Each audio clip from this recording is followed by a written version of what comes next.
Hey everyone, hope you're doing great. Welcome back to my channel. In today's video, we'll dive into what if Deku missed his first real battle. Smash that subscribe button, and be sure to peek at the description below. Let's begin. The sound wasn't a boom.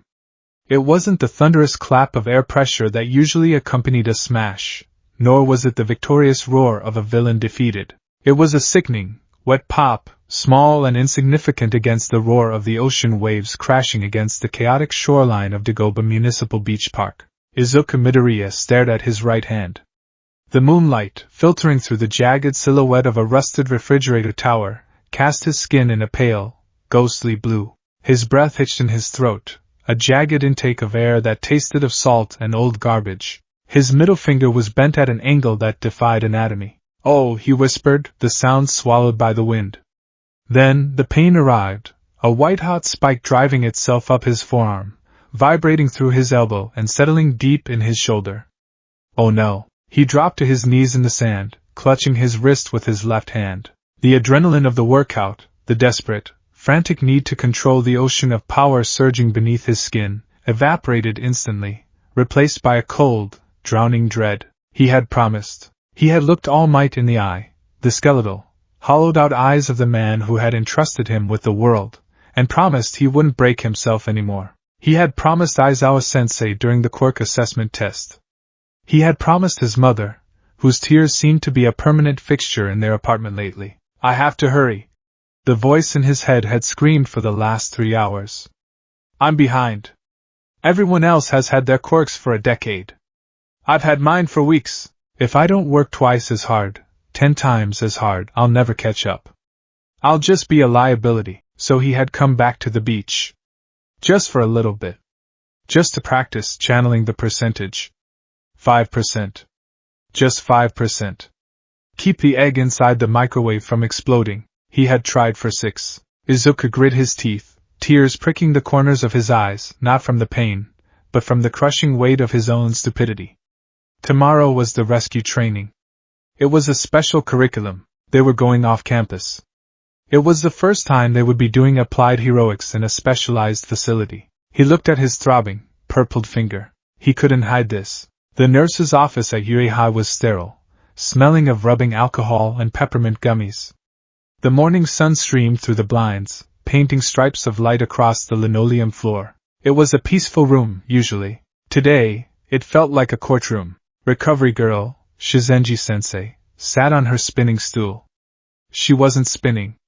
She was staring at Izuku with a look that was more terrifying than any villain he could imagine. Her hands were folded over her cane. Izuku sat on the edge of the bed, his head bowed so low his chin touched his chest. His finger was splinted, the bone knitted back together, but the skin was still tender, the phantom throb of the break lingering like a bad memory. "I'm sorry," Izuku whispered for the 10th time. "Sorry doesn't knit bones, Sonny," recovery girl said, her voice sharp. She sighed, the anger deflating just enough to reveal the exhaustion underneath. She hopped off her stool and waddled over to him, tapping his shin with her cane. "Midoriya. Look at me." He looked up. His eyes were red-rimmed. He hadn't slept. "I healed the fracture," she said sternly. "But I cannot heal the strain on your ligaments, nor can I heal the fatigue in your muscles. You drained your stamina completely to fuel the healing process. If I had to guess, you were already exhausted before you broke it." Izuku nodded miserably. "I was training. You were self-destructing," she corrected. "There is a difference." She turned to her desk and scribbled something on a notepad, the pen scratching loudly in the silence. She ripped the page off and held it out. "Take this to Aizawa." Izuku took the paper. His hands shook slightly. "What is it?" "A medical exemption," recovery girl said. The words hit Izuku like a physical blow. "I am formally forbidding you from participating in any physical heroics curriculum for 24 hours. No running, no quirk usage, and certainly no rescue training." Izuku scrambled to his feet, panic flaring hot in his chest. "Wait. Recovery girl, please. It's the USJ trip. It's rescue training. I need to learn how to." "You need to learn how to keep your limbs attached to your body," she snapped, her voice rising. "If you go out there today, with your body in this state, you will be a liability to your classmates. Rescue training requires precision. It requires you to be someone who can carry others to safety. Look at yourself, boy. You can barely stand up straight. Izuku opened his mouth to argue, to beg, to say that he could push through it. That plus ultra meant going beyond the limit. If you argue, she said, her voice dropping to a dangerous whisper, I will recommend to Principal Niza that you be suspended from the hero course pending a psychological evaluation regarding self-harm tendencies. The threat was absolute. It hung in the air, heavy and suffocating. Izuku's mouth snapped shut. He looked at the slip of paper in his hand. It was a death sentence for his day, a confirmation of his deepest fear, that he wasn't ready. I understand, he whispered. Good, she said, softening slightly. She reached into her pocket and pulled out a gummy, placing it in his uninjured hand. You have a good heart, Midoriya. But a hero who breaks himself before the battle even starts can't save anyone. Rest today. The world will still need saving tomorrow. The walk to Class 1A felt like walking to the gallows. The hallways of UA were bustling. General Studies students laughed near the lockers. Support course students hurried by with strange gadgets and smelling of motor oil. It was a normal day for everyone else. For Izuku, the world had turned gray. He slid the massive door open.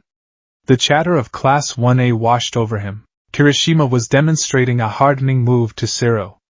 Ashido and Hagekyo were discussing the new hero costumes. Bakugo was sitting with his feet on his desk, scowling at the chalkboard as if it had personally offended him. Deku-kun! Uraraka's voice cut through the noise.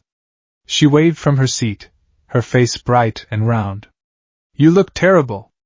Are you okay? Ida chopped the air, marching over.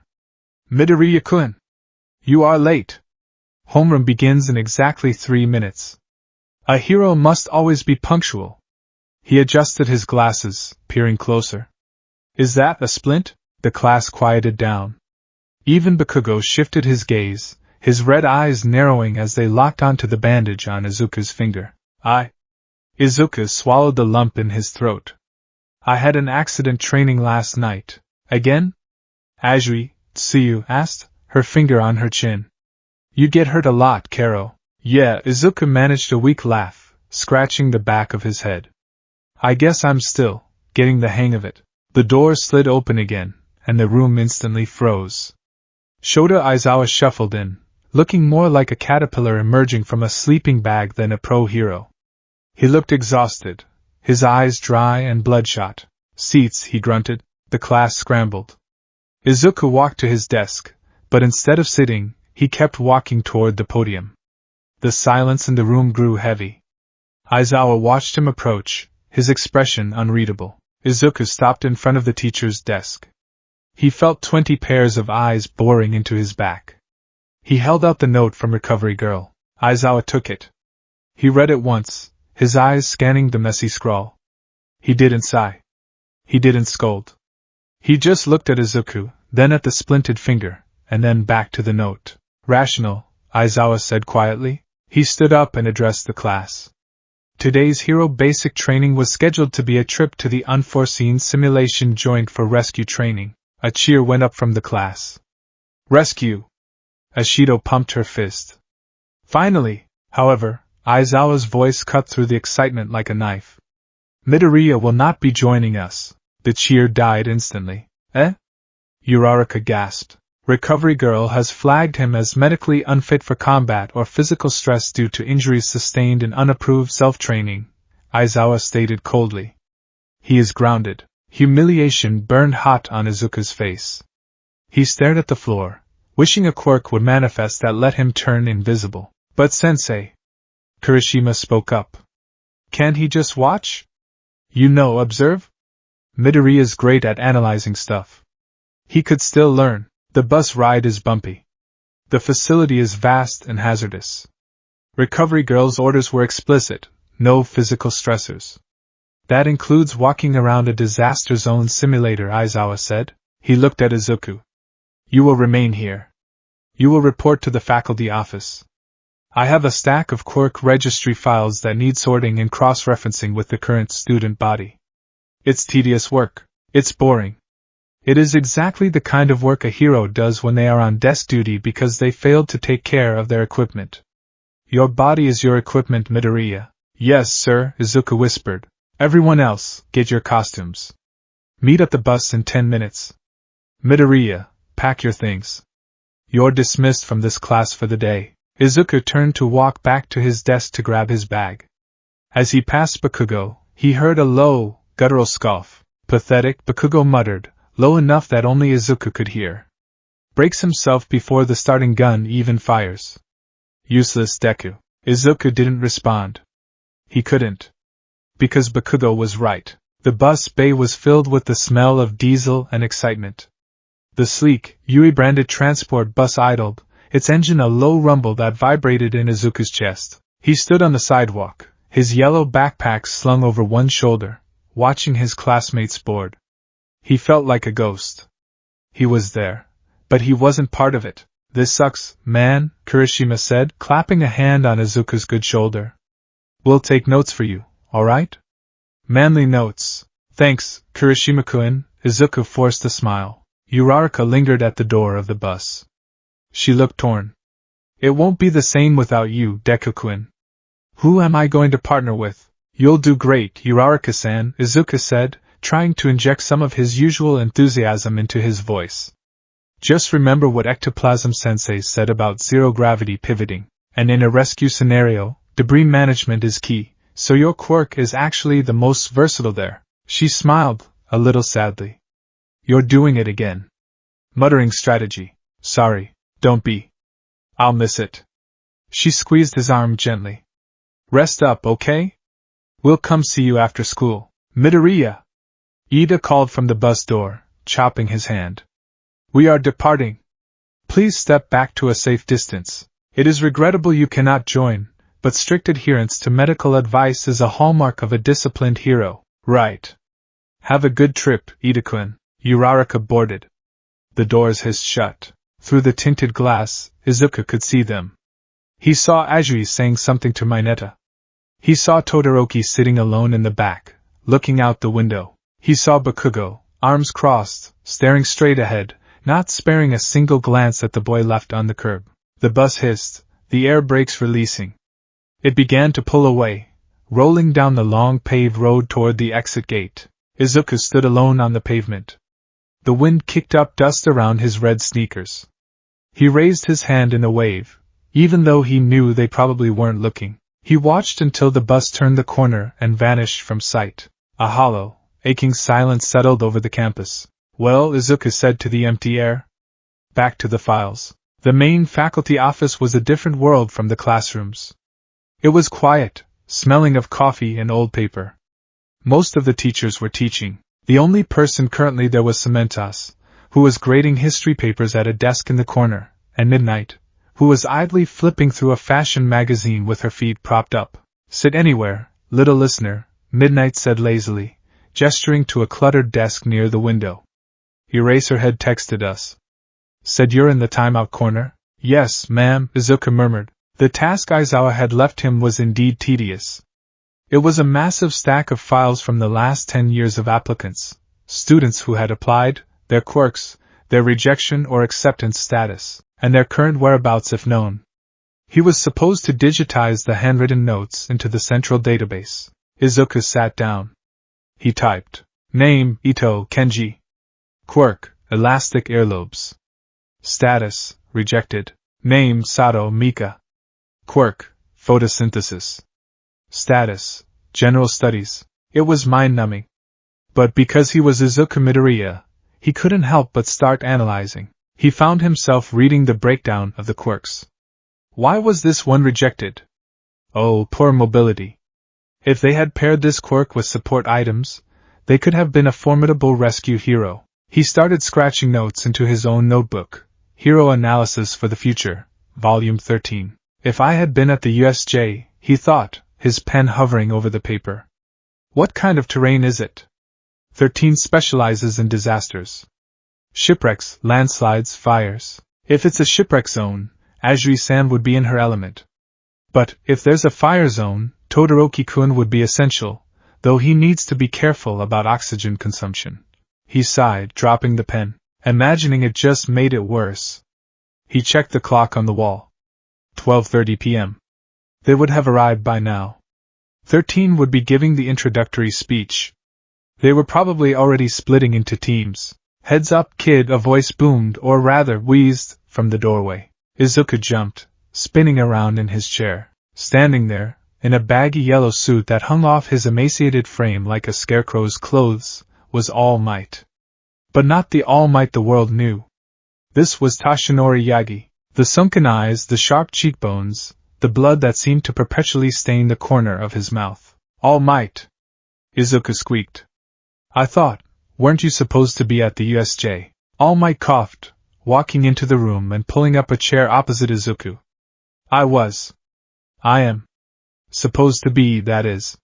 He sighed, a sound like a deflating tire. I may have overexerted myself on the commute this morning.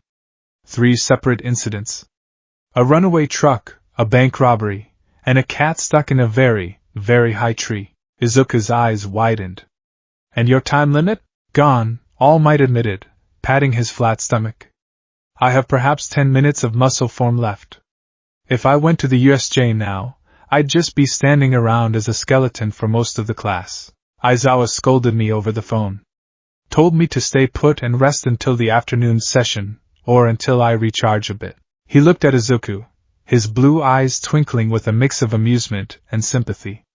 So, it seems we are both grounded. Izuku looked down at his hands. I messed up, All Might. I tried to do too much. Again, I heard, All Might said gently. He reached into a plastic bag he was carrying. Recovery girl gave me an earful too. She's a terrifying woman. He pulled out 2 bento boxes. Lunch? Izuku blinked. You want to eat with me? Why not? 2 invalids keeping each other company. All Might cracked his chopsticks. Besides, young Midoriya, this is a good opportunity. We rarely get to talk without the pressure of training. They ate in a comfortable silence for a few minutes. The sun was high now, bathing the office in a warm, sleepy glow. It was so peaceful. A sharp contrast to the turmoil in Izuku's mind. Do you think they're okay? Izuku asked suddenly, picking at his rice. The class? With Aizawa and 13? All Might chuckled. They are in the safest hands possible. Aizawa may seem severe, but he is a pro among pros. And 13 is the master of rescue. Your classmates are likely learning more right now than they ever have. I should be there, Izuku muttered. I feel like I'm falling behind again. Everyone is getting experience, and I'm sitting here sorting papers. All Might stopped eating. He set his chopsticks down and leaned forward. The playful air vanished, replaced by the gravity of the number 1 hero. Izuku, he said, using his first name. Do you know why I chose you? Because I moved when no one else did? That was the catalyst, yes. But it's more than that. All Might tapped his own chest, right over the scar. This power, one for all, it is a torch. It is a burden. It requires a body that can hold it, yes, but it requires a mind that understands the weight of life. He pointed a bony finger at Izuku. You have an obsession with saving people. You throw yourself into danger without a second thought. That is your greatest virtue, but it is also your greatest flaw. Izuku flinched. A hero who is dead cannot save anyone, All Might said softly. A hero who is in the hospital cannot stop a villain. Today, you are learning the hardest lesson of all, the lesson of absence. The realization that the world goes on when you are not there, and that you have a responsibility to maintain yourself so that you can be there when it matters most. It feels like quitting, Izuku whispered, tears welling up. It is not quitting. It is maintenance, All Might corrected. Think of it this way. If you had gone today, with that broken finger, and a heavy beam had fallen on Uraraka, would you have been able to lift it? Izuku froze. The image flashed in his mind. Uraraka trapped. Him pulling, straining, his fingers screaming in agony, his grip failing. The beam crushing her. No, Izuku breathed. Exactly, All Might said. By staying back, you removed a liability from the field. That, too, is a heroic decision. He smiled again, the tension breaking. Don't worry so much, my boy. It's just one class. There will be thousands of battles in your future. Missing the first one isn't the end of the world. Izuku wiped his eyes and nodded. Right. Thank you, All Might. Eat, All Might commanded gently. You need the protein. They finished their lunch. The clock ticked. 1:15 p.m. I should check the news, All Might said, stretching his lanky arms. See if there are any incidents I can resolve on my way home later. Izuku turned back to his computer. He picked up another file. Name, Shigaraki. He paused. That wasn't a student file. He must have grabbed a scrap paper by mistake. No, it was just a blank form. He shook his head and went back to the stack. The peace in the room was absolute. A gentle breeze rustled the blinds, and then, the lights flickered. It was subtle. Just a momentary dimming of the fluorescent tubes overhead. The computer screen buzzed, the image distorting for a fraction of a second before stabilizing. Izuku looked up. Did you see that? All Might frowned, looking at the ceiling. Old wiring? This building has been here for decades. Maybe. Izuku looked at the digital clock on the corner of his screen. The seconds were ticking, strangely. They froze for a moment, then skipped ahead 3 seconds. 1:20 p.m. A strange feeling curled in the pit of Izuku's stomach. It wasn't pain. It was the same feeling he got when he walked past an alleyway and the hair on the back of his neck stood up. Instinct. All Might, Izuku said slowly. The sensors. The UA barrier? Yeah. If there was an electrical surge, wouldn't the barrier system report it? Likely just a hiccup in the grid, young Midoriya. Don't be paranoid. All Might stood up to throw away his bento box. Izuku couldn't let it go. He opened a new tab on the browser. The UA internal network. He tried to access the server status page, a trick he'd learned from a support course student online. Connection timed out. The network is down, Izuku said, his voice rising slightly. It happens, All Might said, though he paused near the trash can. No, Izuku stood up. All Might, the main server is hardlined. It doesn't go down unless the physical line is cut or jammed. The thoughts slammed into him. The USJ, Izuku said breathless. It's an isolated facility. It has its own local servers, but they relay back to the main campus for emergency alerts. Midoriya, you're overthinking, All Might said, but his smile was gone. He reached into his pocket and pulled out his phone. He dialed a number. Who are you calling? 13, All Might said. He held the phone to his ear. Silence. It's not ringing, All Might said. His voice had dropped an octave. It wasn't the goofy teacher voice anymore. It was the hero voice. It's going straight to a connection error. Try Aizawa-sensei, Izuku urged, grabbing his own notebook as if it were a weapon. All Might dialed again. He waited. He lowered the phone. Nothing. The two of them stood in the silent office. The peaceful afternoon sun suddenly felt cold. The dust motes dancing in the air looked like ash. Why would comms be down at the USJ? Izuku asked, his mind racing at 1,000,000 miles an hour. Equipment failure? No, UA maintenance is top tier. Weather? It's sunny. Accident? Or interference? All Might finished. All Might's body began to smoke. Steam poured off his shoulders. In a blink, the skeletal figure was gone, replaced by the towering, muscle-bound symbol of peace. He wasn't smiling. I have a bad feeling, All Might rumbled. A very bad feeling. I'm coming with you, Izuku said instinctively, taking a step forward. No! All Might's shout shook the windows. He turned to Izuku, his eyes blazing with an intensity that froze the boy in his tracks. You are injured. You are grounded. And if this is what I think it is, if this is an attack. An attack? Izuku's blood ran cold. On the school? Stay here, All Might commanded. Find Principal Nizu. Tell him communications with the USJ are severed. Tell him to send backup immediately. But All Might, your time limit. You said you only have 10 minutes. All Might paused at the door. He looked back over his shoulder. He didn't give a thumbs up.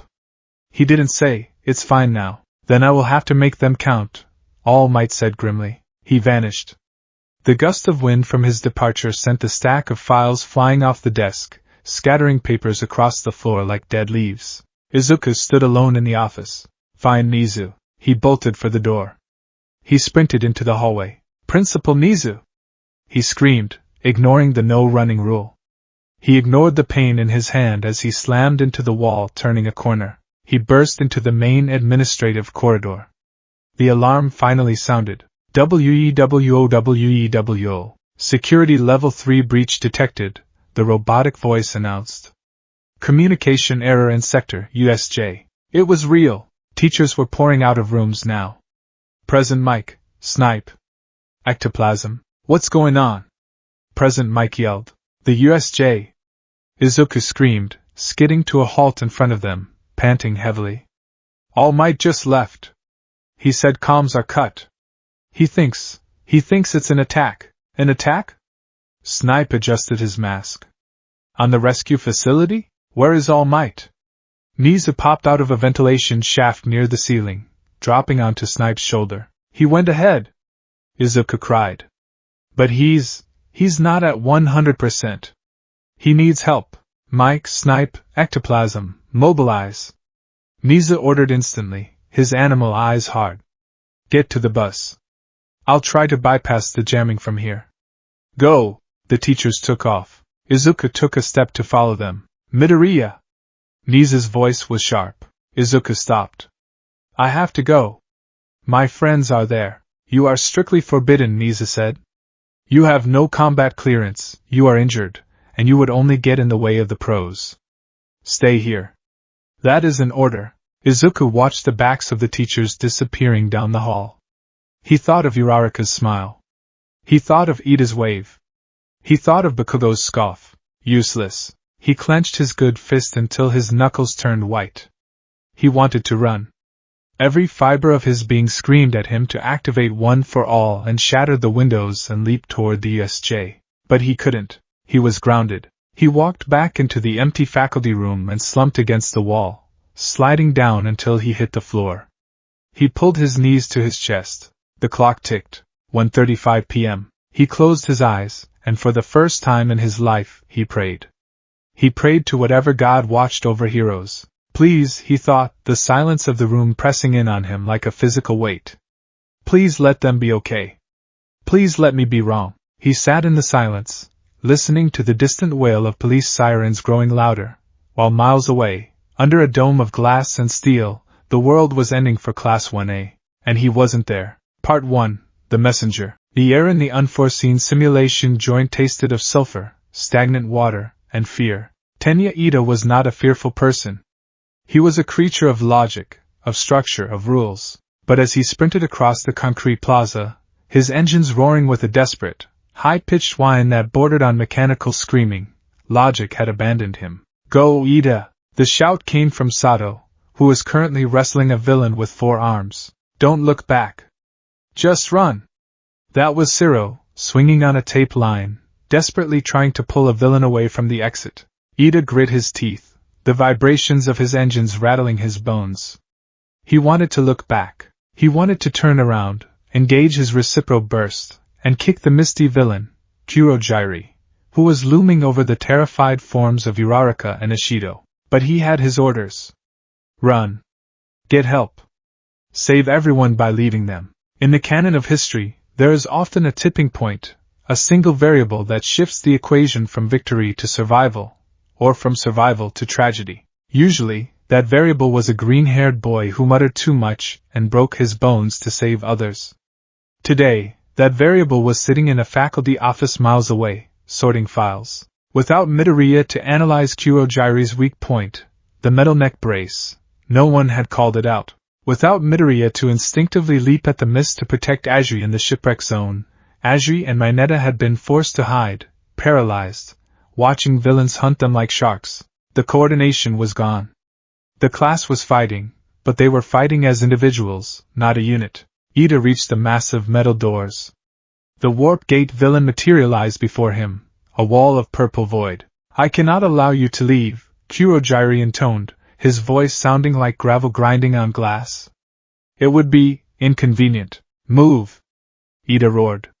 He torqued his hips, swinging his leg in a massive arc engine boost. He expected to hit something solid, or perhaps be warped away. But just as his leg connected with the mist, a massive explosion rocked the other side of the plaza. Bakugo and Kirishima had launched a suicidal assault on the Nomu, drawing the mist villain's attention for a split second. The mist wavered. Ida didn't waste the miracle. He forced his engines past the red line. The heat was unbearable. His calves felt like they were melting. With a scream of effort, he blasted through the sliver of opening between the closing doors. He tumbled out into the sunlight.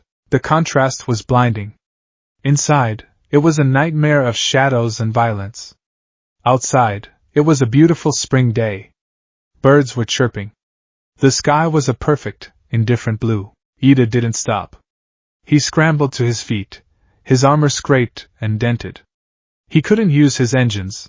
They were stalled, smoke pouring from the exhaust ports. So he ran.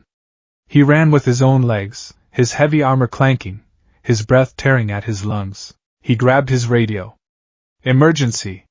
This is Tenya Ida of Class 1A. Villain attack at the USJ. We need backup.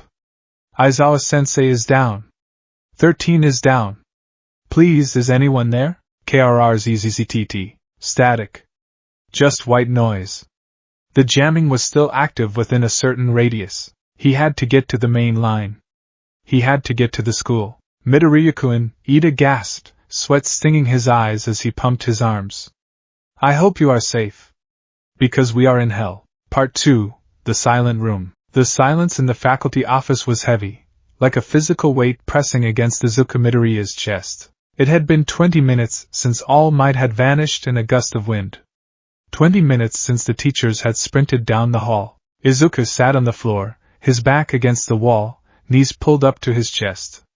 His injured hand throbbed in time with his heartbeat, a dull, rhythmic reminder of why he was here and not there. Thump thump. Useless. Thump thump. Broken. The room was filled with technology, but it was all dead. The computer screens displayed the same connection error message. The phone line was dead. Even his personal cell phone showed no service, likely a result of the high-level security lockdown Nizu had initiated to prevent cyber intrusion. He was in a bunker. A safe, sterile box. He pulled out his notebook.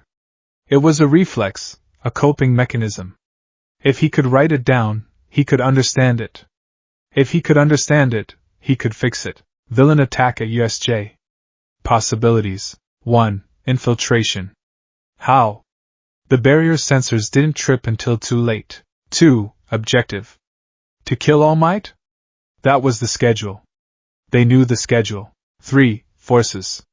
If they are confident enough to attack UA, they must have numbers or a powerhouse. He stared at the words.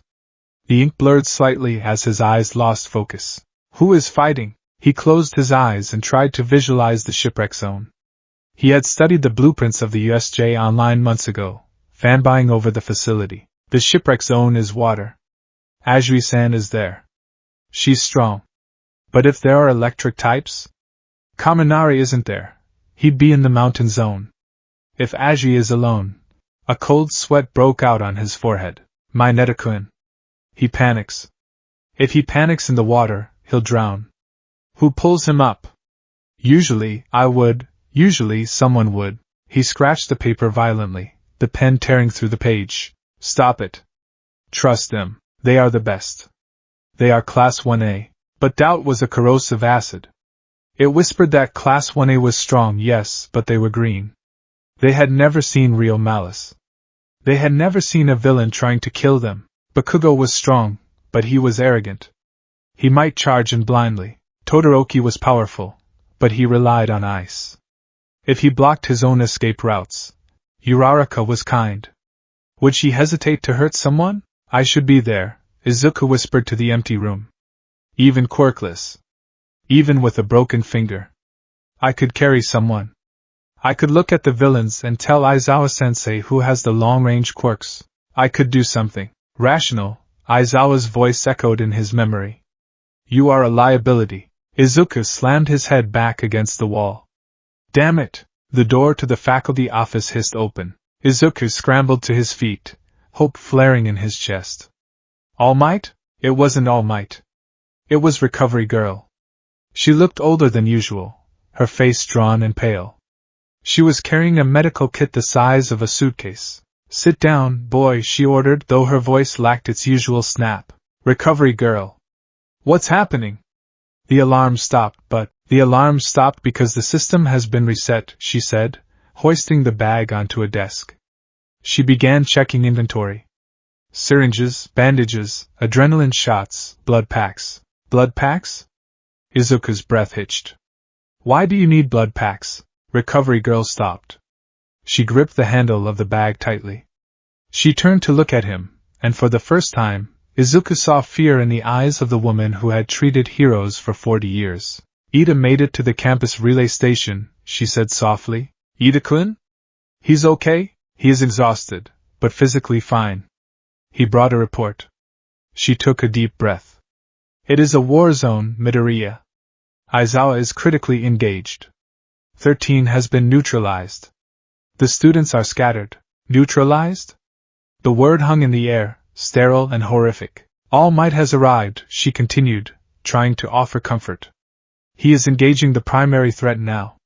Reinforcements, Endeavor, Best Jeanist, the local precinct, are 5 minutes out." 5 minutes is a long time," Izuku whispered. "It is an eternity," she agreed. "Which is why I need you to stay here." "No!" Izuku stepped forward. "If they're hurt, you need help carrying them." "I can. You have one arm," she snapped, slamming her hand on the desk. "And you are panicked.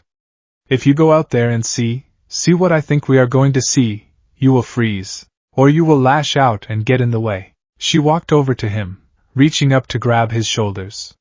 Her grip was surprisingly strong. "Listen to me, Izuku. Being a hero isn't just about fighting. It's about knowing your place in the rescue chain. Right now your place is secure. If we have to worry about you, we can't focus on them. Do you understand?" Izuku trembled. Tears leaked from his eyes, hot and stinging. "It feels like I'm abandoning them." "You aren't," she softened. "You are trusting them to survive until we get there. Now sit. Drink water. When the buses return, I will need you to be calm. Can you do that?" Izuku wiped his face with his good arm. He sniffed, nodding jerkily. I can try." "Good." She grabbed her kit. "Stay put." She left. Izuku was alone again. But now, the silence wasn't just heavy. It was filled with ghosts. He looked at the clock. 1:50 p.m. Somewhere, All Might was fighting past his limit. Somewhere, Aizawa was bleeding. Somewhere, his friends were screaming. And Izuku Midoriya was drinking a cup of lukewarm water, safe in the air conditioning. He had never felt more like Deku, the wooden puppet, than he did in that moment. Part 3. The wait. Time distorted. Minutes stretched into hours. Izuku paced the room. 7 steps to the window, 7 steps to the door. He tried to distract himself. He organized the files on the desk. He watered the small cactus on Cementos' shelf. He sharpened every pencil in the cup. Why aren't they back yet? The window offered a view of the front gate, but the USJ was miles away, nestled in a different sector of the massive campus grounds. He couldn't see the smoke. He couldn't hear the battle. He turned on the small radio on the desk, fiddling with the dial until he found the emergency band used by local police. It was usually encrypted, but sometimes you could catch chatter on the side channels. Static, then a voice. "Panic-stricken. Need immediate evac. Sector fire. Structure collapse." Izuku froze. Sector fire? Todoroki? Ojiro? Villains subdued. Capture team moving in. Target Nomu is, dear God, look at that thing. Nomu? What was a Nomu? Transport 1 inbound. Heavy casualties. Repeat. Pro Hero Eraserhead is status red. Multiple students status yellow. Status red. Critical/life threatening. Status yellow. Serious/non-life threatening. Izuku's knees gave out. He slid down the side of the desk. Sensei. Aizawa was red. Aizawa, who could erase quirks. Aizawa, who was untouchable in hand-to-hand combat. If he was critical, what had they done to him? And the students? Multiple. Izuku grabbed his hair, pulling at the roots. The pain centered him. Who is hurt? His mind supplied images he didn't want to see. Uraraka crushed. Ida dismantled. Bakugo broken. Please, he whimpered. Please be okay. He looked at his hand. The cast on his finger seemed to mock him. You stayed home because of a finger. They are fighting for their lives. He felt a wave of nausea. He rushed to the small trash can in the corner, and dry heaved. There was nothing in his stomach but the rice All Might had given him, and the acid of his own guilt. He wiped his mouth, trembling. Then he heard it. Sirens. Not the distant wail from before, but close. Approaching the main gate, he scrambled to the window. Below, a convoy was pulling in. It wasn't the yellow school bus. It was a line of police cruisers, followed by 2 heavy-duty ambulances and a black transport van. They stopped at the main clinic entrance, adjacent to the faculty wing. Izuku didn't think. He didn't remember Recovery Girl's order. He didn't remember Nisa's command. He ran. He burst out of the office, his shoes squeaking on the linoleum. He sprinted down the hallway, ignoring the teachers who were now emerging from their own lockdowns. Midoriya! Ectoplasm called out as Izuku flew past. He didn't stop. He slammed through the double doors leading to the courtyard. The bright afternoon sun hit him like a spotlight. The smell was the first thing that hit him: burned rubber, ozone, and copper. The vehicles were unloading. Part 4. The Survivors. The scene was chaotic, yet terrifyingly efficient. Paramedics were already moving, shouting codes and directions. Izuku froze at the top of the stairs, his breath caught in his throat. The first person he saw was Ojiro. The martial artist was walking on his own, but he was limping heavily. His tail was dragging on the ground, covered in soot. He looked older. His eyes were wide, darting around nervously. Then came Shoji and Tokoimi. They were supporting each other. Tokoimi's usually dark feathers were ruffled and missing in patches. Dark Shadow was nowhere to be seen, likely exhausted. Medical team to the second vehicle. Someone shouted. Izuku took a shaky step down the stairs. A stretcher was wheeled out. On it lay Aizawa. Izuku gasped. He clamped a hand over his mouth to stifle a scream. Aizawa was a ruin. His arms were twisted at unnatural angles, the bones likely pulverized. His face was covered in blood, his goggles smashed into his eye sockets. He wasn't moving. Stabilize his neck. A medic yelled. Get him to the ICU now. They rushed him past. Izuku watched, paralyzed. I couldn't have stopped that, a cold voice in his head whispered. Even if I was there. I couldn't have stopped that. Then, the students started coming out of the black van. Momo Yaoyorozu. Her costume was shredded. She had a blanket wrapped around her shoulders, shivering despite the heat. Jiro was next to her, clutching her ears, blood trickling from one of them. They looked up. They saw Izuku standing on the stairs. Izuku raised a hand, a weak, trembling wave. Yaoyorozu-san? Jiro-san? They stared at him. They didn't wave back. Their eyes were glassy, thousand-yard stares that looked through him, not at him. It wasn't anger. It was a profound disconnect. They had just walked through fire. He was standing in the sun. Midoriya? The voice was rough. Izuku turned. Kirishima was helping Bakugo out of the van. Bakugo looked wrong. He wasn't yelling. He wasn't exploding. He was covered in gray dust. There were bruises blooming on his arms. But it was his face that scared Izuku. Bakugo looked stunned, like someone had hit him with a hammer, and he hadn't quite woken up yet. Kaken, Izuku breathed, rushing down the remaining steps. Kirishima-kun. Hey man, Kirishima said. His voice cracked. He looked exhausted. You missed a hell of a party. Are you okay? Where is everyone else? Izuku scanned the group. Where is Uraraka-san? Where is Ida? Ida's inside talking to the cops, Kirishima said, adjusting Bakugo's arm over his shoulder. Uraraka she's in the ambulance. Ambulance? She threw up a lot, Kirishima said grimly. Shock. And she used her quirk too much. She started floating debris and she saw 13 get. Yeah. Bakugo finally focused on Izuku. His red eyes narrowed. Where were you? Bakugo rasped. Izuku gestured to his hand. I was grounded. Remember? The files. Bakugo stared at the cast. Then he looked at the blood on his own palms. He let out a short, sharp breath that might have been a laugh. "Lucky you," Bakugo muttered. He shoved off Kirishima and walked past Izuku, his shoulder checking Izuku hard. "Stay out of the way, Deku. The pros are working." It hurt more than any explosion. Izuku stood there, buffeted by the activity. He felt like a ghost haunting a funeral. Then, the back doors of the second ambulance opened. "Careful! Watch the leg!" Paramedics wheeled out a stretcher. On it was Tsuyu Ajiri. Izuku's heart stopped. She was conscious, but her eyes were dilated, frantic. An oxygen mask was strapped to her face.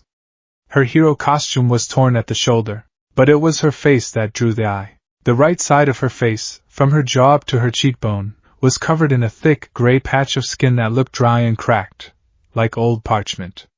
It was the decay effect. Shigaraki's quirk. "I'll just kill a student to hurt All Might's pride." In another timeline, Izuku Midoriya had leaped. He had screamed smash and broken his legs to generate the wind pressure needed to distract the villain for 1 second, just 1 second, allowing All Might to arrive. In this timeline, Izuku was sorting files, and Shigaraki had made contact. Aizawa had erased the quirk a millisecond after contact, saving her life, preventing her head from turning to dust. But the damage was done. The skin was necrotic. "Tsu-chan!" Uraraka's voice wailed from inside the ambulance. Izuku stepped forward, his legs moving on their own. "Ajiri-san!" Ajiri's eyes darted to him. She saw him. She didn't say Karo. She didn't smile. She just looked at him with a raw, terrifying vulnerability. She looked at his clean uniform. She looked at his uninjured face. Then, she closed her eyes and turned her head away. The paramedics rushed her past him, toward the emergency doors. Mineta followed them out, looking like a shell of a person. He was shaking so hard his purple balls were vibrating. He saw Izuku. Mineta didn't have the stoicism of the others. He broke. "Where were you?" Mineta shrieked, tears streaming down his face, snot dripping from his nose. "You have super strength. You have the power. Why weren't you there?" "Mineta, stop," Shoji rumbled, placing a hand on the small boy's head. He could have punched him. Mineta screamed, pointing a trembling finger at Izuku. He could have punched the hand guy. Ajiri. Ajiri got touched because nobody could move. We were stuck. We were so scared. Izuku stepped back, his back hitting the ambulance door. "I didn't. I couldn't. You weren't there." Mineta sobbed, collapsing into Shoji's arms. The accusation hung in the air, sharper than any knife. The other students didn't defend him. They didn't scold Mineta. They just looked at the ground, or at the sky, or anywhere but at Izuku, because Mineta was right. In their minds, in the logic of trauma, the strongest person in the class, physically, had been absent. Izuku felt the world tilting. The sounds of the sirens blurred into a high-pitched ring. "Midoriya." A hand landed on his shoulder. It was heavy. He looked up. All Might stood there. He wasn't in his muscle form. He was Toshinori Yagi. But he looked worse than Izuku had ever seen him. He was leaning heavily against the side of the ambulance, blood coughing into a handkerchief. His shirt was torn, revealing the massive, jagged scar on his chest, which now looked inflamed and angry. "All Might," Izuku whispered. "You're alive." "Barely," All Might wheezed. "The Nomu. It was built to kill me, young Midoriya. It had shock absorption. Regeneration. Without a distraction." He didn't finish the sentence. "He didn't have to. Without you to distract the Nomu while I grappled it. I took more hits. I pushed past the limit further than I ever have." All Might looked at Izuku with sad, tired eyes.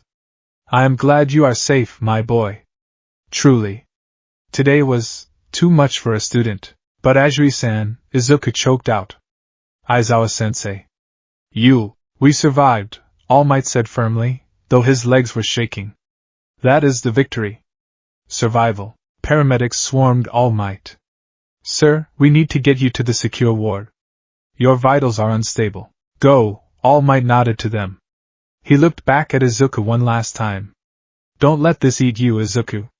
You followed orders." All Might was wheeled away. Izuku stood alone on the concrete. The sun was setting now, casting long, blood-red shadows across the UA courtyard. The bus was empty. The ambulance doors were closed. The students had all gone inside the clinic. He looked down at his right hand. He made a fist. I followed orders, he whispered, his voice trembling with a rage he had never felt before. Rage at himself. Rage at the fragility of his body. Rage at the unfairness of the universe. He looked at the spot where Ajui's stretcher had passed. He could still see the gray patch on her face in his mind's eye. A mark that would never fully heal. A permanent reminder of the day the villains won a piece of them, and the day Izuku Midoriya did nothing. A wind blew through the courtyard, scattering a few leaves. It was cold. Izuku turned and walked toward the clinic doors. He didn't run. He walked with a heavy, plodding step. He felt a chasm opening up between him and the rest of Class 1A.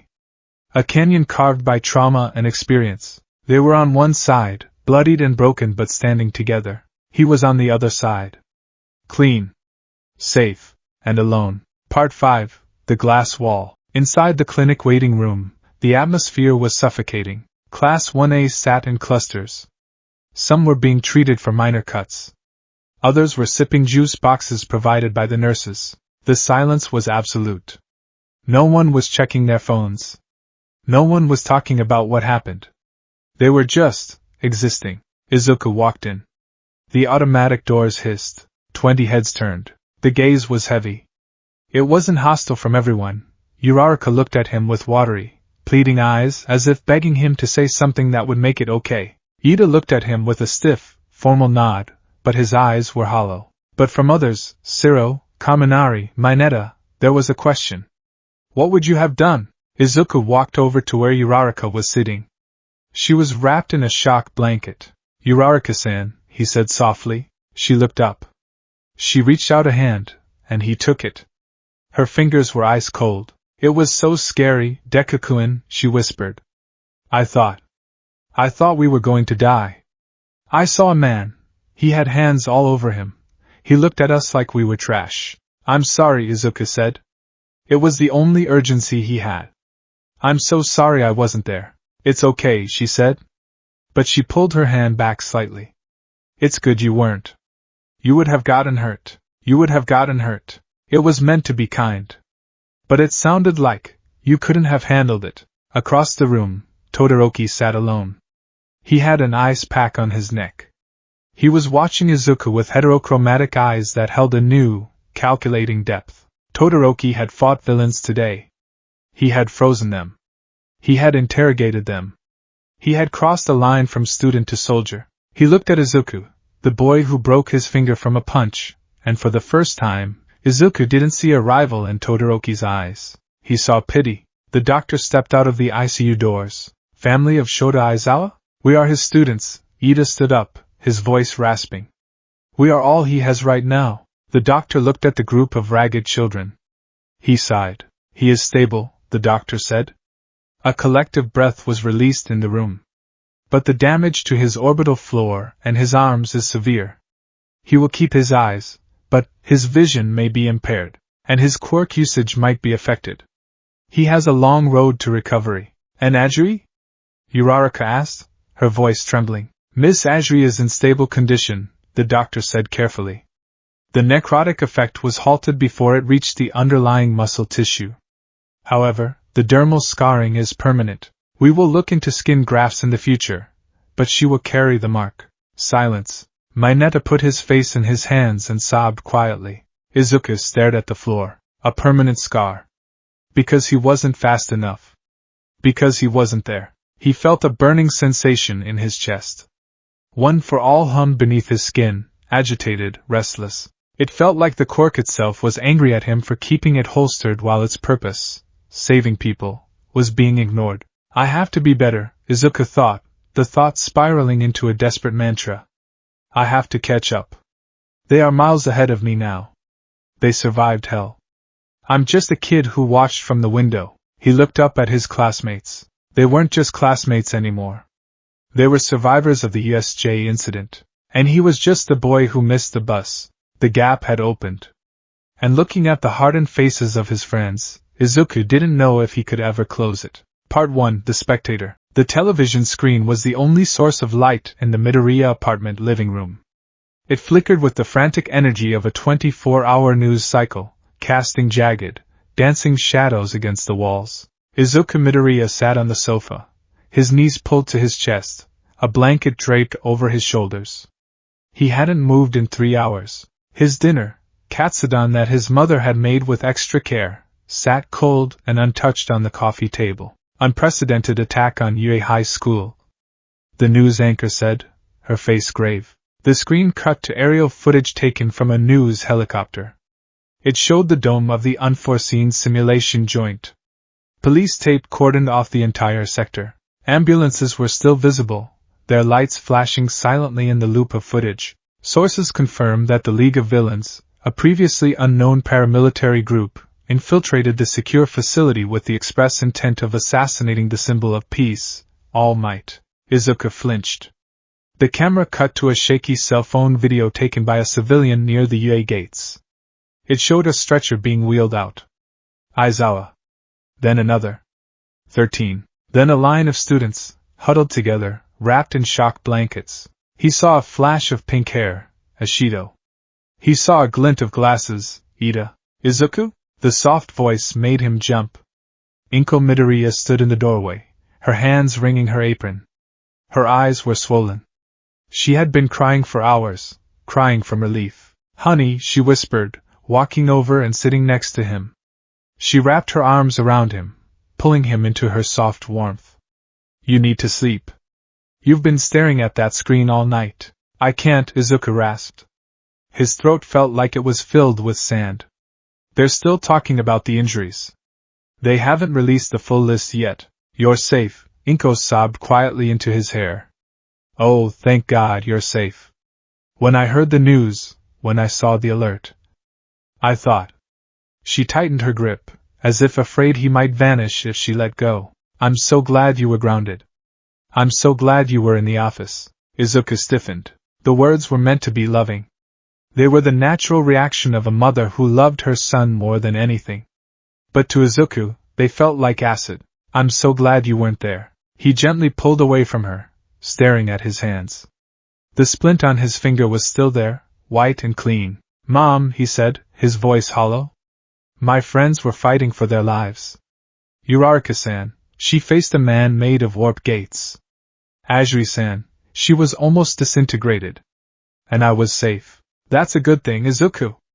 Inko pleaded, cupping his face. You're just a boy. You shouldn't have to fight villains. I'm in the hero course. Izuku's voice rose, cracking. I'm supposed to be a hero. A hero doesn't sit in an office drinking tea while his classmates are bleeding. He stood up, the blanket falling to the floor. The energy of one for all buzzed beneath his skin, an angry hornet's nest agitated by his shame. I have to go, he said. Go? Go where? It's midnight. The hospital, Izuku said, grabbing his yellow backpack. General Hospital. That's where they took them. I saw the ambulance markings on the news. Izuku, you can't. I have to see them, Mom. He turned to her, and the look in his eyes stopped her. It wasn't the look of her sweet, quirkless boy. It was a haunted look. A look of desperation. If I don't see them. If I don't see that they're okay, I think I'm going to explode. Inko looked at him for a long moment. Then she sighed, her shoulders slumping. She walked to the hallway and grabbed her car keys. Get your shoes, she said quietly. I'll drive you. Part 2, The Sterile Smells. The waiting room of the Muzidafu General Hospital was a purgatory of white walls and the smell of antiseptic. It was crowded, not with patients, but with families. The parents of Class 1A were there. Izuku walked in, trailing behind his mother. He felt like an intruder.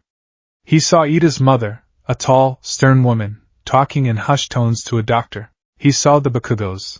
Mitsuki was yelling at a nurse, demanding to see her brat, while Masaru tried to calm her down. He saw Uraraka's parents, looking dusty and tired, holding hands and praying in the corner. And he saw the students. They had been treated and released from the immediate trauma ward, but many had refused to go home. They sat in a cluster of chairs near the vending machines. It was a tableau of exhaustion. Kirishima had a bandage wrapped around his left eye. His shirt was torn. He was leaning forward, elbows on knees, staring at the floor. Kaminari was slumped next to him, looking brain-fried, drool drying on his chin. Jiro was toying with her earphone jacks, which were taped up. Izuku stopped at the entrance of the waiting area.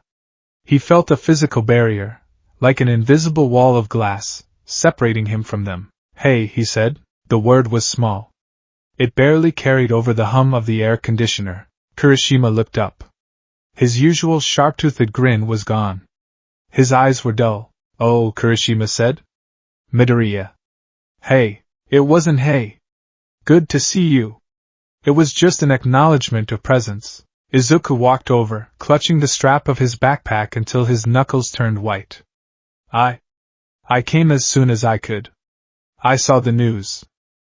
Is everyone alive?" Shoji said from the corner. The multi-armed student had burn marks on 2 of his tentacles. "We are all alive.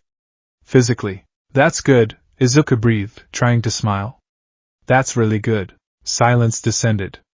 It was thick and uncomfortable. Usually Izuku could fill silence with muttering, with analysis, with questions. What were the villain's quirks? How did you counter them? What was the Noma like? But the questions died in his throat. He looked at their faces. They looked older. In the span of 6 hours, they had aged 5 years. They had the look of soldiers who had seen the trenches. Izuku had the look of a student who had finished his homework. "Where's Kaken?" Izuku asked, desperate to break the quiet. "With the police," Ciro muttered, rubbing a bruised arm. "Giving a statement." Again. Apparently, since he and Kirishima engaged the warped villain directly, they need details. And Todoroki-kun? "Burn unit," Yayorosa said softly. She was wrapped in a blanket, shivering. "Not him. He's visiting Aizawa-sensei."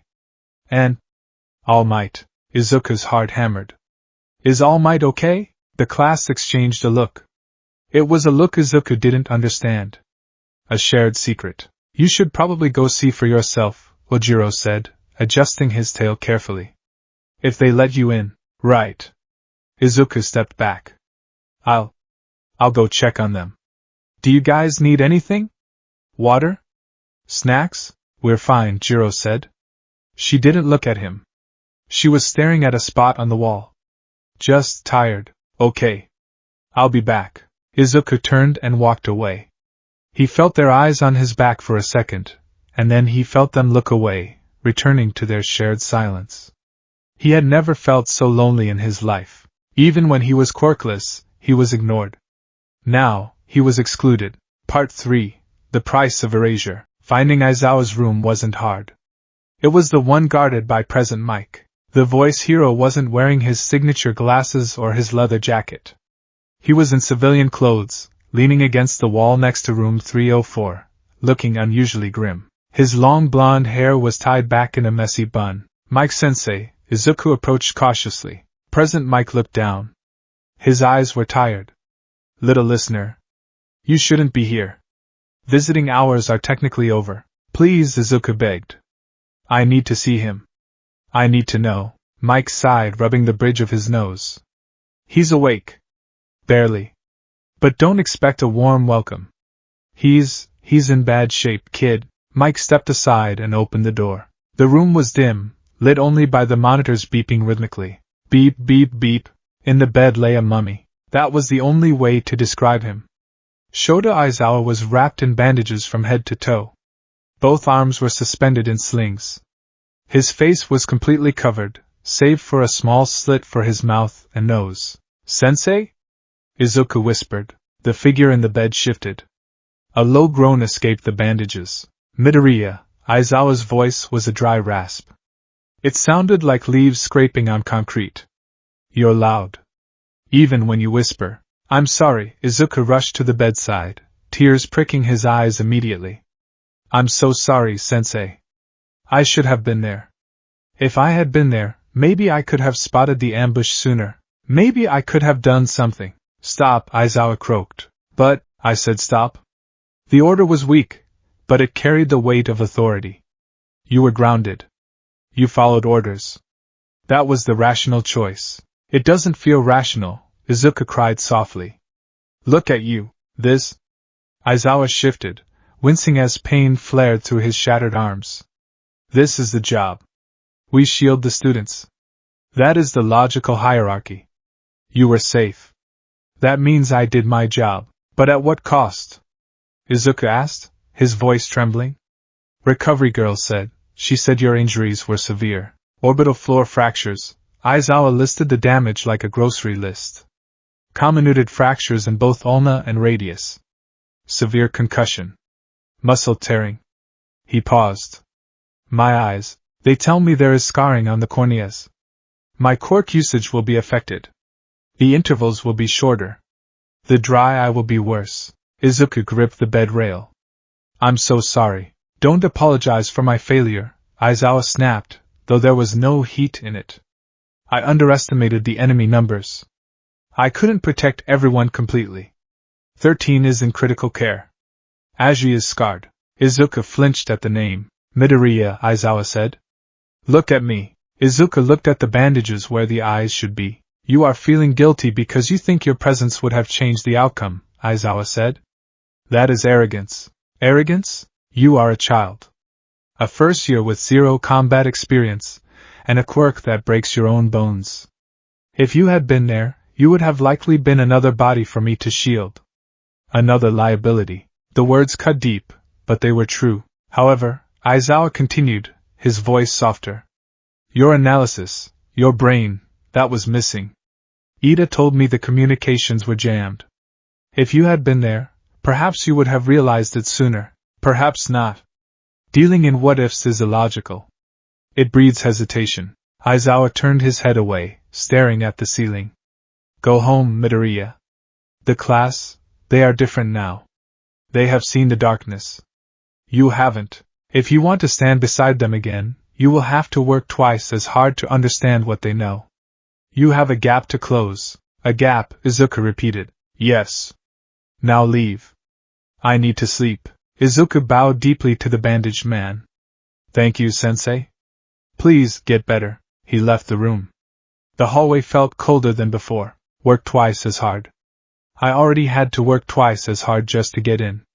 Now I'm miles behind. Part 4, The Outburst. Izuku walked down the corridor toward the elevators. He needed to find All Might. He needed to find Tsuyu. He turned a corner and nearly collided with a small purple figure. Mineta-kun? Minoru Mineta was standing near a water fountain. He looked terrible. His eyes were red and puffy. He was shaking, a constant, low-frequency tremor. Oh, Mineta said. He looked at Izuku. His lip curled. It's you. Mineta, are you okay? Where are your parents? They're coming, Mineta muttered. He gripped the edge of the water fountain. They're coming to take me home. Maybe I won't come back. What? You can't quit. We're gonna die. Mineta screamed. The sound echoed down the quiet hallway. A nurse at the station shushed them, but Mineta didn't care. He shoved Izuku in the chest. It was a weak shove, but it staggered Izuku emotionally. You don't get it. Mineta yelled, tears streaming down his face again. You weren't in the water. You didn't see the sharks. You didn't see Ajri scream. Mineta, please, why weren't you there? Mineta demanded, hitting Izuku's chest again. You're the strong one. You threw that ball like a cannon. You smashed that robot. If you were there, you could have punched the water. You could have blown them away. I was grounded. I had a broken finger. Who cares about a stupid finger? Mineta shrieked. Ajri's face is ruined. She saved me. She threw me onto the boat and then the hand guy grabbed her and... Mineta hyperventilated, clutching his hair. It should have been you. You're the hero, Fanba. You're the one who wants to be All Might. You should have been the one almost dying, not her. Mineta. A hand grabbed the back of Mineta's shirt and hauled him back. It was Sato. The sugarman looked exhausted, but his grip was firm. That's enough, Sato said gruffly. Let me go. Tell him, Sato. Tell him how scared we were. Shut up, Mineta, Sato said, not unkindly. He looked at Izuku. There was no hostility in Sato's eyes, just a weary resignation. Don't mind him, Midoriya. He's in shock. He's been spiraling for an hour. Is he right? Izuku whispered. Sato sighed. He looked at the ceiling. We needed help, man. That's the truth. When the villains surrounded us, yeah? We thought about you. We thought Midoriya would have a plan, or Midoriya would smash them. But you weren't there, Sato shrugged. It is what it is. Just, maybe give people some space tonight. Everyone's on edge. Sato dragged a sobbing Mineta away toward the elevators. Izuku stood alone in the hallway. The accusation hung in the air. It should have been you. He looked at his reflection in the dark window of the nursery. He saw a boy who looked too clean. Too safe. He hated it. Part 5, The Mark, Room 412. Tsuyu Adri. Izuku stood outside the door for 10 minutes. He raised his hand to knock, then lowered it. Raised it. Lowered it. His heart was hammering a frantic rhythm against his ribs. Coward, he told himself. Face it. He knocked. Come in, Kero. The voice was weak, lacking its usual peculiar bounce. Izuku pushed the door open. Tsuyu was sitting up in bed. The room was filled with flowers, lilies, sunflowers. A massive plush frog sat on the bedside table, a gift from her siblings likely. The left side of her face was perfect. Large eye, wide mouth, smooth skin. The right side was covered in a heavy gauze patch, taped securely from her jawline to her temple. She turned to look at him. She didn't smile. Midoriya-chan, she said. Ajri-san. Izuku walked in, clutching a small convenience store bag. I brought you some jelly pouches. The great flavor. I know you like them. He placed them on the table next to the plush frog. It felt like a pathetic offering. Here is some processed sugar in exchange for your trauma. Thank you, she said. She touched the gauze gingerly. The doctors say it won't hurt forever. But the nerves are damaged. I might not be able to feel rain on this side of my face. Izuku flinched. I'm so sorry. Why does everyone keep saying that? Tsuyu tilted her head. Her eyes were unreadably dark. You didn't attack us. Shigaraki did, but I could have stopped him, Izuku blurted out. If I was in the shipwreck zone. I know your quirk. I know how you fight. We could have synchronized. I could have created a wind tunnel to disperse the villains. You wouldn't have been cornered. Tsuyu looked at him for a long, uncomfortable minute. Maybe, she said finally. Or maybe you would have died. Shigaraki was fast, Midoriya-chan. Faster than you. Even faster than Aizawa-sensei. She looked down at her hands, which were resting on the white sheets. It was scary, she admitted, her voice dropping to a whisper. When he touched me, I felt cold. Like I was disappearing. I thought about my little sister, Satsuki. I thought I would never see her grow up. She looked up at him, and her gaze was piercing. You were safe, Midoriya-chan. Be happy about that. Don't come here and tell me you wish you were there. You don't want this. She pointed to her face. You don't want to know what it feels like to rot. Izuku choked. We are different now, Tsuyu said simply. The class, we saw the bottom of the abyss. You are still standing on the edge. It's not your fault. But, it's hard to look at you right now. You look so clean? Izuku offered bitter help.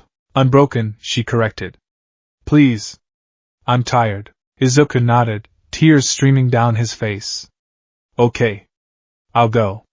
Get better, Ajri-san. Call me Tsuyu, she said automatically, but it sounded like a habit, not an invitation. Izuku left the room. He leaned against the wall outside, sliding down until he hit the floor. He buried his face in his knees and cried. He cried not for himself, but for the girl who would never feel rain on her cheek again because the world was cruel, and he was absent. Part 6. The Diminished Flame. The sun was beginning to rise by the time Izuku found the courage to visit the last room, the VIP wing. Top floor. 2 police officers stood guard. They recognized him from the sports festival application photos, or perhaps All Might had left instructions. They let him pass. The room was large, a suite meant for dignitaries. Tashinori Yagi sat by the window, looking out at the waking city. He was in his skeletal form, wearing a hospital gown that hung loosely on his frame. He looked more frail than Izuku had ever seen him. Young Midoriya, All Might said without turning around. I sensed you were nearby. All Might, Izuku walked in. The room smelled of ozone and medicine. How bad is it? All Might turned. He offered a smile, but it was a ghost of his usual grin. He pulled open the front of his gown. Izuku gasped. The scar on his chest, the one from the toxic chainsaw villain years ago, was angry and purple. But around it, fresh bruising bloomed like black ink. His ribs were taped heavily. The Nomu, All Might said softly. It was strong. Nearly as strong as I was in my prime. It had shock absorption. I had to hit it, so many times. Hundreds of times. More than 100% of my power. He buttoned the gown back up. And because I pushed so hard, because I went past my limit when my limit was already 0. All Might looked at his hands. My time has been shortened. Shortened? Izuku felt the blood drain from his face. How much? Before today, I could maintain muscle form for perhaps 3 hours a day, All Might said. Now? The doctor's estimate, maybe 50 minutes. An hour on a good day. Izuku's knees gave out. He fell into the chair opposite All Might. An hour? It is the price of victory, All Might said. I saved them. I saved Aizawa. I saved young Azuri. I saved the students. It was worth it. No, Izuku whispered. Midoriya? It's my fault, Izuku said. The realization hit him with the force of a smash.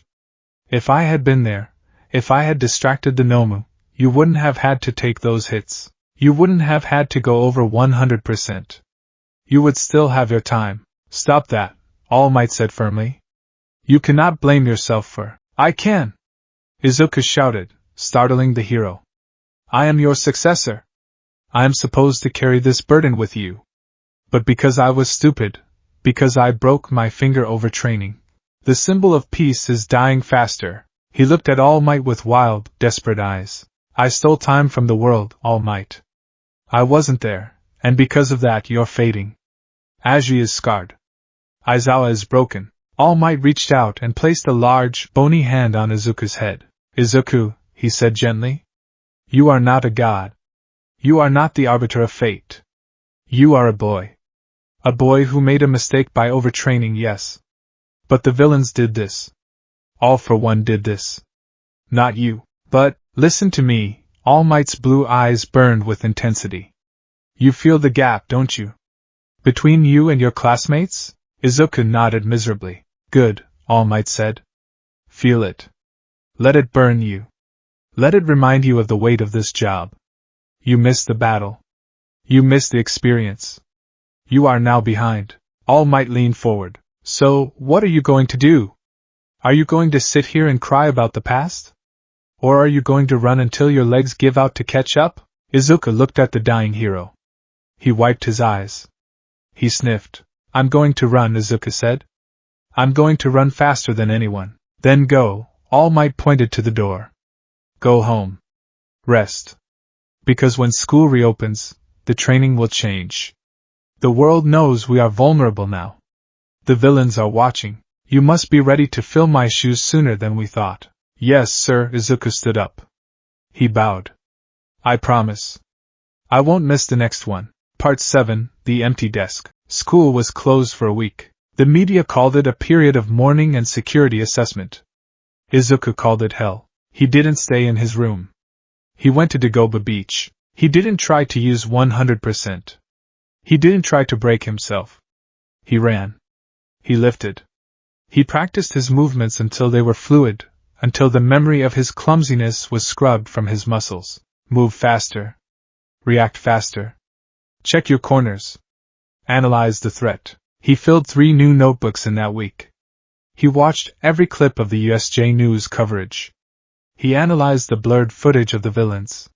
He memorized Shigaraki's hand placement. He memorized the warp gate's expansion rate. He was studying for a test he had already failed, hoping the knowledge would save him on the retake. When Monday finally came, Yui was a fortress.